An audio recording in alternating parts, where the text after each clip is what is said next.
सुर्खियों में रहे शंकर मिश्रा कांड के बारे में आप सभी ने सुना होगा। अगर नहीं सुना तो चलिए हम बता देते हैं। शंकर मिश्रा नाम का एक यात्री नवंबर 2022 में एयर इंडिया के विमान से न्यूयॉर्क से भारत आ रहा था। इस हवाई यात्रा के दौरान उन्होंने नशे की हालत में अपने पास बैठी सहयात्री 65 वर्षीय एक बुजुर्ग महिला के ऊपर उन्होंने पेशाब कर दिया। उनके इस व्यवहार को विमान के क्रू मेंबर ने तुरंत संज्ञान में लिया, जिसके बाद एयर इंडिया ने उनके इस व्यवहार के लिए तत्काल प्रभाव से उन पर 1 महीने के लिए हवाई यात्रा पर प्रतिबंध लगा दिया। यात्री शंकर मिश्रा पर इस घटना के खिलाफ FIR दर्ज करा दिया गया और उन्हें गिरफ्तार भी कर लिया गया। हाल ही में एयर इंडिया ने शंकर मिश्रा पर लगे 1 महीने के प्रतिबंध को बढ़ाकर 4 महीने के लिए कर दिया है। ज्ञान की डिजिटल दुनिया धीरे रेडियो में आपका स्वागत है। मैं केसरी पांडे नमस्कार करता हूं आपको। अपने आज के इस एपिसोड में हम बात करेंगे एयरक्राफ्ट रूल 1937 यानी 1937 की, जिसके तहत ऐसे उद्दंड यात्रियों से निपटा जाता है। तो सबसे पहले तो ये जान लेते हैं कि उद्दंड यात्री की परिभाषा क्या है।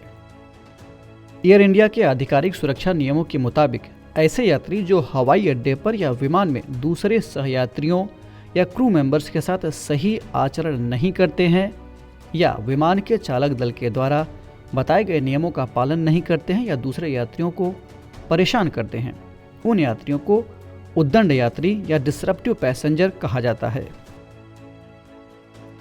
एयरक्राफ्ट रूल 1937 के नियम 23 यानी रूल 23 के अनुसार कोई भी व्यक्ति एयरपोर्ट में या विमान के अंदर दूसरे यात्रियों और फ्लाइट के क्रू मेंबर्स को फिजिकली या वर्बली अभद्र व्यवहार नहीं करेगा।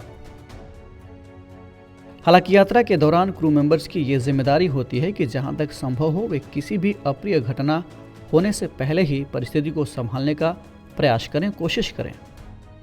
इस तरह की परिस्थितियों को संभालने के लिए पायलट समेत विमान के सभी क्रू मेंबर्स को बाकायदा इसकी ट्रेनिंग भी दी जाती है। लेकिन इसके बावजूद जब कोई यात्री आचरण और नियमों का उल्लंघन करता है तो उस पर विमान उतरते ही कार्रवाई शुरू कर दी जाती है। इंडियन एयरलाइंस के नियमों के अनुसार किसी भी यात्री के खिलाफ शिकायत प्राप्त होने पर सबसे पहले एयरलाइन को एक आंतरिक समिति का गठन करना होता है। इस समिति में 3 सदस्य शामिल होते हैं। अध्यक्ष के रूप में एक सेवानिवृत्त जिला एवं सत्र न्यायाधीश, सदस्य के रूप में एक अलग शेड्यूल्ड एयरलाइन से कोई प्रतिनिधि होता है और एक यात्री संघ या उपभोक्ता संघ का प्रतिनिधि होता है। 3 सदस्यीय ये समिति सबसे पहले विभिन्न श्रेणियों के तहत अपराध का निर्धारण करती है कि अमुक यात्री ने या अमुक जो भी व्यक्ति है जिसके ऊपर आरोप है उसने किस श्रेणी का अपराध किया है। ये श्रेणियां 3 तरह से तय होती हैं। पहला स्तर इसमें है स्तर 1 विघटनकारी व्यवहार, जिसमें शारीरिक हाव भाव, मौखिक उत्पीड़न, अनियंत्रित मद्यपान आदि इस तरह के एक्टिविटीज शामिल होती हैं। दूसरा श्रेणी है इसमें, दूसरा स्तर है शारीरिक रूप से अपमानजनक व्यवहार करना, जिसमें धक्का देना, लात मार देना या थप्पड़ मार देना, पकड़ना या अनुचित स्पर्श या यौन उत्पीड़न आदि। और इसमें तीसरी कैटेगरी है, तीसरा श्रेणी है, तीसरा स्तर है जीवन धमकी वाला व्यवहार, यानी विमान संचालन प्रणाली को नुकसान पहुंचाना, शारीरिक हिंसा जैसे घुटना, आंखें फोड़ना, जानलेवा हमला आदि। इन श्रेणियों के आधार पर समिति व्यक्ति के अपराध की सजा तय करती है। बता दें कि अपराध निर्धारित होने से पहले एयरलाइन किसी भी यात्री को जिसके ऊपर आरोप है उसको 30 दिन से अधिक के लिए प्रतिबंधित नहीं कर सकती है। इसीलिए शुरुआत में इंडियन एयरलाइंस ने शंकर मिश्रा पर 30 दिन का ही प्रतिबंध लगाया था। हालांकि अपराध सिद्ध होने के बाद यात्री को उसके अपराध के आधार पर दंड दिया जा सकता है।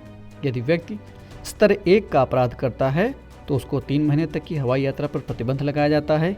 यदि व्यक्ति स्तर 2 का अपराध करता है तो 6 महीने तक, और यदि व्यक्ति स्तर 3 का अपराध करता है तो उस पर कम से कम 2 वर्ष के लिए प्रतिबंध लगाया जा सकता है।